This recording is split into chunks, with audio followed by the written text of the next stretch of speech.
네, 안녕하세요. 마케팅의 본질을 이야기하는 곽 팀장입니다. 자, 오늘 이야기할 주제는 우리가 브랜드를 운영하면서 무엇을 지키고 또 무엇을 버려야 하는지에 대해서 다뤄보도록 하겠습니다. 제가 얼마 전에 한 유명한 패션 브랜드 미팅을 다녀왔습니다. 이 브랜드는 나름대로 브랜드 연역도 오래되고 이 패션 산업 내에서 꽤 탄탄한 입지를 가지고 있는 브랜드였습니다. 퍼포먼스 마케팅의 효율도 나름대로 잘 나오고 있었고 유명 연예인과 협업을 하는 등 이런 다양한 마케팅 활동도 하고 있었습니다. 그런데 브랜드의 검색량 쿼리는 계속해서 떨어지고 있었습니다. 우리가 일반적으로 마케팅을 하면 브랜드 인지도 그리고 인식이 계속 올라가야 되는데요. 브랜드 검색량 쿼리가 떨어진다는 것은 그만큼 고객의 관심에서 멀어진다는 걸 뜻했습니다.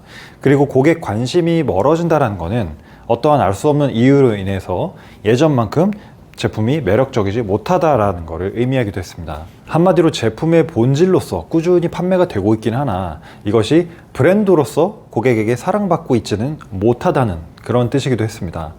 우리가 TV를 산다고 가정을 하면 LG 살까? 삼성 살까? 이렇게 고민하는 거는 큰 차이가 사실 요즘에는 없지만 만약에 스탠바이미 살까? 라고 하는 것은 관점이 조금 다르게 됩니다.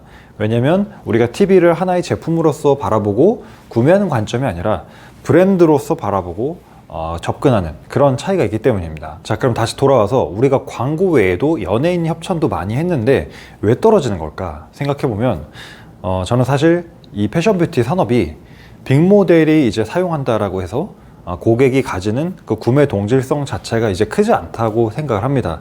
우리가 인플루언서가 그동안 성장한 배경을 살펴보면 인플루언서가 처음부터 연예인이어서가 아니라 사실은 일반인과 비슷한 정서에서부터 사실 출발해서 인플루언서 문화가 형성된 것이라고 생각합니다. 해당 브랜드를 유튜브에서 제가 브랜드 키워드로 검색을 해봤더니 유명 연예인한테 협찬한 영상 그리고 예능 프로그램에 협찬한 영상들이 나왔습니다. 그런데 이 조회수 자체가요, 우리가 직접 비싼 돈을 주고 협찬한 제품의 영상은 조회수가 2,000회도 넘지가 않았고요. 조금 놀라운 건 스크롤 내리다 보니까 일반인 유튜버, 구독자 1만 명, 심지어는 구독자 70명이신 분이 올린 언박싱 영상이 우리가 돈을 주고 진행한 브랜디드 컨텐츠보다 훨씬 더 높았다는 것입니다. 자, 그러면 왜 이런 현상이 발생하는 걸까요? 우리는 점차 광고에 면역이 되어가는 그런 시대에 살고 있습니다. 따라서 문화가 변하면 마케팅의 방식도 변화해야 되는 것입니다. 그런데 브랜드 측에서는 만약에 일반인 인플루언서와 자기들이 협업을 해서 쇼폼 같은 그런 컨텐츠를 만들면 그동안 어렵게 쌓아온 브랜드의 헤리티지나 이미지가 무너질까 봐서 그런 쪽으로는 마케팅을 못했다고 했습니다. 그런데 현실은 어땠죠?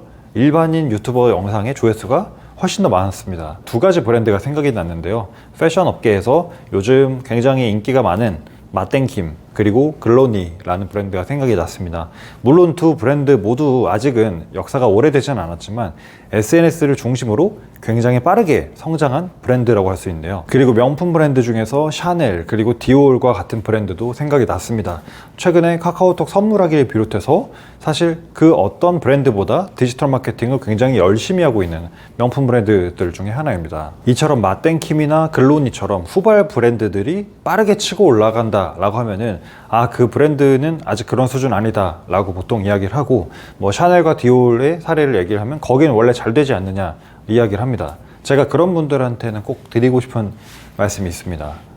고객이 있는 곳에 브랜드가 존재할 수 있는 것입니다. 그리고 브랜드가 존재한다고 하더라도 고객은 언제든지 선택할 수가 있습니다. 좋은 브랜드여서 잘 나가는 브랜드가 되는 그런 시대에 살고 있는 게 아니라 고객에게 사랑받는 브랜드가 곧 좋은 브랜드가 되는 그런 시대에 살고 있습니다. 요즘 미팅을 다니면서 가장 많이 듣는 이야기가 마케팅을 똑같이 해도 성과가 더 떨어진다는 것입니다. 제품에 더 신경을 써도 가격을 더 합리적으로 조정을 해도 광고비를 더 올려도 마케팅을 하는데도 성과가 떨어진다는 겁니다. 브랜드의 매력도가 시간이 지나서 퇴색하는 경우도 있었지만 대부분의 경우에 기존의 전통적인 마케팅 방식만을 계속 고수하고 있거나 혹은 단기적인 관점에만 매몰된 퍼포먼스 마케팅 중심으로 마케팅을 하는 경우들이 많았습니다. 그동안 이제 우리가 지켜야 할 것은 무엇이고 버리지 못한 것은 무엇인지 지난 우리의 마케팅 활동을 한번 돌아볼 필요가 있을 것 같습니다. 네, 그래서 오늘은 브랜드를 운영하면서 우리가 무엇을 지키고 무엇을 버려야 하는가에 대해서 알아봤습니다. 오늘 영상은 여기서 마치도록 하고요. 저는 다음 영상으로 다시 인사드리겠습니다. 여러분 고맙습니다.